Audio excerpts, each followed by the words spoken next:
नमस्कार मंडळी. तर आम्ही निघालो संगमेश्वर तालुक्यातील राजवाडी येथील गरम पाण्याची कुंडी आणि सोमेश्वर शिवमंदिर पाहायला. इथे येताच इथल्या निसर्गरम्य वातावरणाने आमच्या प्रवासाचा अख्खा थकवा निघून गेला.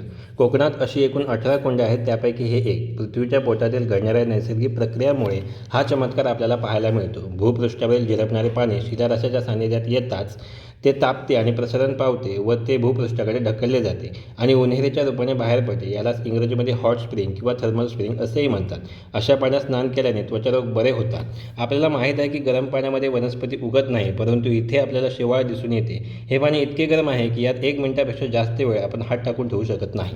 कुंड बघून झाल्यावर आम्ही लागूनच असलेल्या सोमेश्वर शिवमंदिराकडे गेलो. हे मंदिर पारंपरिक कोकणी पद्धतीचे आणि लाकडी कोरीवकाम असलेले दिसते. या मंदिराचे एक वैशिष्ट्य म्हणजे येथील गर्भगृह दुमजली आहेत. वरच्या बाजूला श्री गणेशाची मूर्ती आहे, तर खाली श्री शिवशंकर सोमेश्वराची पिंड आहे. समोर नंदी आहे आणि इतर देवतांच्या सुंदर मूर्ती पाहायला मिळतात.